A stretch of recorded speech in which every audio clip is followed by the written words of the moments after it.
This is the Lone Crater YouTube. We hope this video helps. In this video, I will explain how to unlock your Honda Odyssey.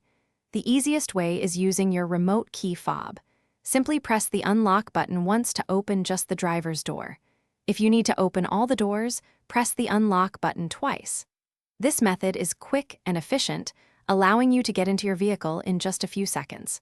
Always keep your key fob handy for seamless entry. Sometimes your key fob battery might be low, or you prefer a manual approach. In such cases, you can use the physical key hidden inside your key fob. Gently slide the key out, then insert it into the keyhole on the driver's door.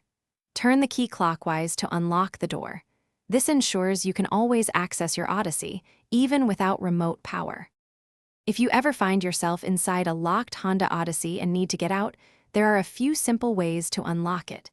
You can pull the interior door handle twice. The first pull unlocks, and the second opens the door. Alternatively, use the manual lock switch located on each door panel.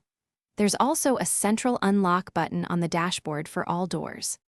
To keep your Honda Odyssey's locking system working smoothly, remember a few tips. If your remote isn't responding, the key fob battery might need replacing. A simple fix. Always ensure all doors are completely closed before attempting to lock the vehicle.